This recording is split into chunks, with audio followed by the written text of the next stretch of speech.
किसी ने भी नहीं सोचा था कि सिर्फ कमर का हल्का सा मूव करके सैतामा ने धरती के सबसे ताकतवर लड़के बाकी को पूरी तरह हरा दिया। यूजीरो ने मौका देखकर पीछे से हमला करने की कोशिश की, लेकिन सैतामा ने एक ही मुक्के में उसे चांद तक उड़ा दिया। अभी कुछ देर पहले ही ये साबित करने के लिए कि धरती का सबसे ताकतवर इंसान कौन है, अम्मा बाप बेटे ने सैतामा को चुनौती दी। सैतामा ने भी बिना डरे चुनौती स्वीकार कर ली, क्योंकि उसके लिए हर लड़ाई का अंत सिर्फ एक मुक्के से होता है। ये सुनकर यूजीरो का गुस्सा 7वें आसमान पर पहुंच गया। वो किसी खूंखार जानवर की तरह बिजली की रफ्तार से सैतामा की ओर दौड़ा और पूरी ताकत से उसके चेहरे पर एक जोरदार मुक्का जड़ दिया। लेकिन हैरानी की बात यह थी कि सैतामा को जैसे कुछ हुआ ही नहीं। उल्टा उसने यूजीरो का मजाक उड़ाते हुए कहा, क्या बात है, खाना नहीं खाया क्या? तुम्हारे मुक्कों में तो बिल्कुल दम नहीं है। ये सुनकर यूजीरो और भी ज्यादा भड़क गया और पूरी ताकत से फिर हमला किया, लेकिन सैतामा ने उस बिजली जैसी तेज रफ्तार वाले हमले को भी आसानी से चकमा दे दिया। लगातार 2 बार नाकाम होने के बाद यूजीरो आग बबूला हो गया। तभी बाकी ने अपने पिता की मदद करने का फैसला किया। वह तुरंत सैतामा के पास पहुंचा और उसकी कमर को कसकर पकड़ लिया। इसी मौके का फायदा उठाकर यूजीरो पल भर में सैतामा के पीछे पहुंच गया और उसकी चमकती गंजी खोपड़ी पर जोरदार हाथ का वार किया। लेकिन नतीजा वही रहा, सैतामा पर उसका कोई असर नहीं हुआ। अब सैतामा का धैर्य जवाब दे चुका था।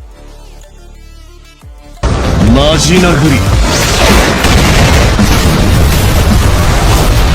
言ったな、今度こそぶっ潰してやる。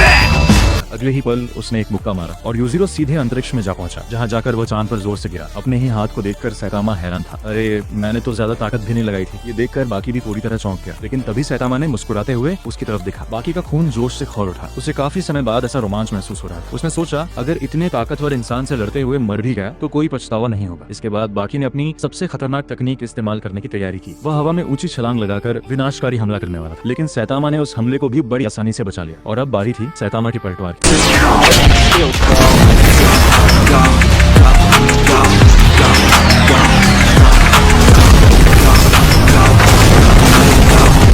सिर्फ एक वार और बाकी स्क्रीन से ही गायब हो गया। आखिरकार सैतामा के सामने बाकी की ताकत अभी भी बहुत कम थी। क्या बाकी और यूजीरो मिलकर भी सैतामा को हरा सकते थे? कमेंट में बताओ।